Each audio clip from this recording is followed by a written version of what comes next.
Hello again. Hi. How are we doing?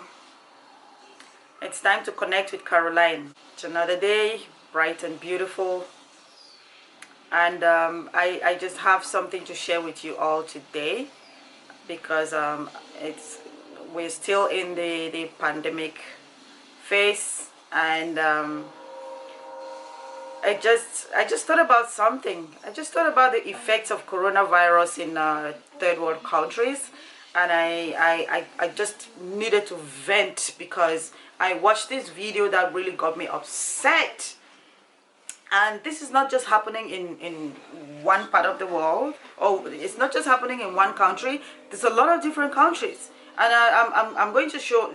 I'm going to share a couple of videos so you can actually see what I'm talking about. This is really annoying. I mean, you know how in the Western world they have like laws in place for the lockdown. Like if you don't respect those laws, then you have like fines that you have to pay. Remember in my very first video I shared with you guys that a friend of mine, they called me and told me how one of the kids, they were going to visit a friend, and it landed them a ticket for $800 because they did not really have a tangible reason for leaving home. I mean, in the Western world we have those laws in place, and if you violate the laws, it's your business because you already know, and you know exactly what the consequences are. So you have to respect those laws or else you face it. But I do not understand how African countries handle their lockdown policy.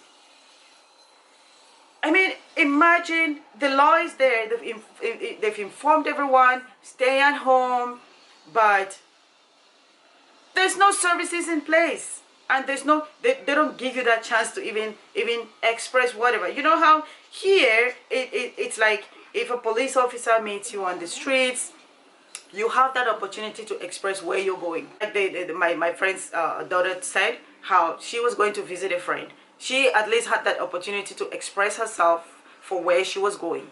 But in African countries, man, they don't get that opportunity. As soon as they see you outside, you get it. You get well beaten. And I mean beaten. They kick you, and they use sticks on you. They even use guns to threaten you. And this is it's unacceptable. I mean, you know, in the Western world we have all these services in place. I mean, when there's a lockdown, we have services in place whereby food is being dropped at people's doors. They have soup kitchens, and thankfully we have other countries that are even providing like subsidy in terms of housing, rents and stuff. In African countries, these kind of services are not available. They don't even have that opportunity to explain if they were running to the pharmacy to get medication, if they were running to the store, the corner store, to get even gari to feed their children. They don't get that. But you know the part that really bothered me, guys? The part that got me pissed was the fact that even the homeless are being beaten and sent home. Now I ask you, where do we expect a homeless person to go to when they're already homeless? You don't tell them, well, we've allocated this church, so just go there and seek shelter. Or we don't pick them up and say we're dropping you off at ABC. No, but they've been beaten and sent home. Where do we expect them to go to?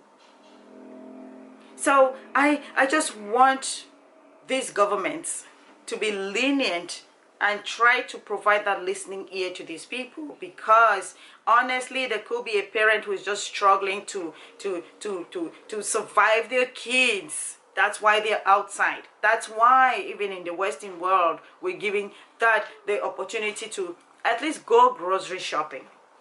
Oh my goodness, I could not help but to share this with you guys.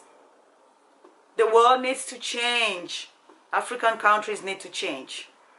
I hope we continue to stay safe, be strong, and together, guys, we will beat COVID-19.